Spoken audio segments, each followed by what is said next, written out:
नमस्कार दोस्तों, आपका बहुत बहुत स्वागत है पौराणिक कथा चैनल में। दोस्तों, आज हम बात करने जा रहे हैं सूर्यपुत्र दानवीर कर्ण के बारे में। आइए जानते हैं उनके जीवन चरित्र के बारे में। इससे पहले यदि आप हमारे चैनल पर नए हैं तो हमारे चैनल को सब्सक्राइब कर दीजिए और बेल आइकन प्रेस कर दीजिए। आइए जानते हैं। कर्ण कुंती का पुत्र था। पांडु के साथ कुंती का विवाह होने से पहले ही इसका जन्म हो चुका था। लोक लज्जा के कारण उसने ये भेद किसी को नहीं बताया और चुपचाप एक पिटारी में रखकर उस शिशु को अश्व नाम की नदी में फेंक दिया। इसके बाद जन्म कथा बड़ी विचित्र है। राजा कुंती भोज ने कुंती को पाल पोस कर बड़ा किया था। राजा के यहाँ एक बार महर्षि दुर्वासा आए थे। कुंती से उनका बड़ा सत्कार किया और जब वे ठहरे उनकी सेवा बड़े प्रेम भाव से की। इसकी इस श्रद्धा भक्ति से प्रसन्न होकर महर्षि दुर्वासा ने उसे वर दिया कि वह जिस भी देवता को मंत्र पढ़कर बुलाएगी वह आ जाएंगे और उसको संतान भी प्रदान करेंगे। कुंती ने नादानी के कारण महर्षि के वरदान को मजाक समझा। परीक्षा लेने के लिए सूर्य नारायण का आवाहन किया। उसी क्षण सूर्य देव वहां आ गए। उन्हीं के कारण कुंती के गर्भ से कर्ण का जन्म हुआ। जब पिटारे में रखकर इस शिशु को उसने फेंक दिया तो पिटारे बहते हुए आगे पहुंचकर वहां अधिरथ ने उसे उठा लिया और खोलकर देखा तो उसमें एक जीवित देखकर वह आश्चर्य करने लगा। अधिरथ उस शिशु की निरावस्था पर करुणा करके उसे अपने घर ले गया। उसका पालन पोषण करने लगा। उसने अपने संतान समझा। बालक के शरीर पर कवच कुंडल देखकर उसको भी अधिक आश्चर्य हुआ और उसे तभी लगा कि यह बालक कोई होनहार राजकुमार है। उसने उसका नाम वसुसेन रखा। वसु का अर्थ धन, कवच कुंडल रूप धन उसके पास विधाता ने उसको ही दिए थे, इसलिए उसका नाम वसुसेन उचित था। जब वे बड़े हुए तो उसने शास्त्रों का अध्ययन करना आरंभ कर दिया। वह सूर्य की उपासना ही करता था। दानी भी बहुत बड़ा था। उपासना के समय कोई भी आकर उससे जो कुछ मांगता था वह बिना हिचकिचाए उसको दे देता था। अमूल्य से अमूल्य वस्तु से उसको मोह नहीं था। उसका गौरव तो दानवीर कहलाने में था। अपने कृत्यों से उसने वास्तव में यह सिद्ध कर दिया था कि वही असली दानवीर है।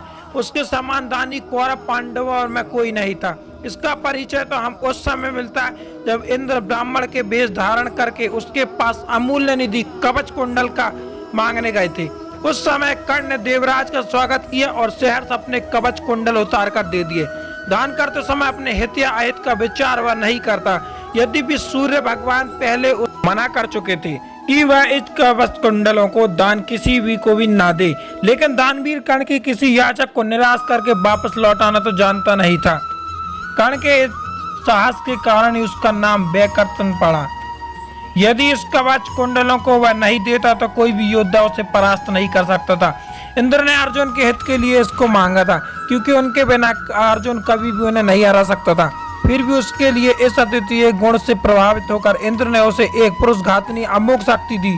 उस शक्ति से सामने का योद्धा किसी भी हालत में जीवित नहीं बच सकता था और उसको कर्ण ने अर्जुन के लिए रखा था।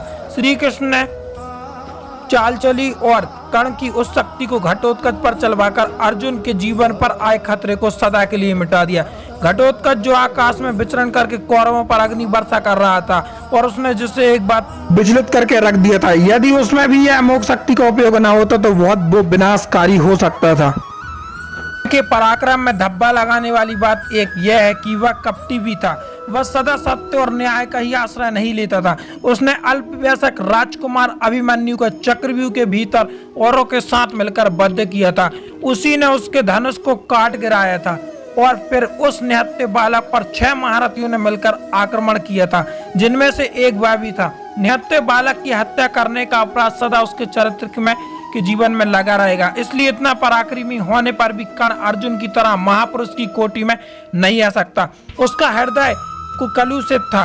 इस तरह कर्ण के चरित्र पर दृष्टिपात करने से मालूम होता कि वह किसी दृष्टि से महान था और किसी दृष्टि से महान नहीं भी था। उसकी महानता उसके दानवीर होने में, उसके दृढ़ संकल्प होने में, उसके अपने और आश्रयदाता के विश्वास पात्र होने में, लेकिन छल और कपटपूर्ण व्यवहार, व्यर्थ का दंभ और क्रोध उसके चरित्र की गरिमा को कम करते हैं। वह इतना पराक्रमी था कि उसने मरते ही दुर्योधन को सारा धैर्य टूट गया था।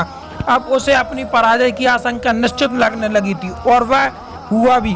कर्ण की मृत्यु के पश्चात कौरव सेना का विनाश हो गया। स्वयं दुर्योधन भी भीम के द्वारा मर गया। युद्ध में पांडवों की विजय प्राप्त हुई। दोस्तों हमारी वीडियो कैसी लगी? अगर वीडियो पसंद आए तो उसे लाइक करें, शेयर करें, कमेंट करें और हमारे चैनल को सब्सक्राइब करें। एवं आप हमारे चैनल पर नए तो बेल आइकन जरूर प्रेस कर देना। अब हम आपसे विदा लेते हैं। धन्यवाद दोस्तों, नमस्कार दोस्तों। एवं हमें इंस्टाग्राम में फॉलो करें पौराणिक कथा चैनल।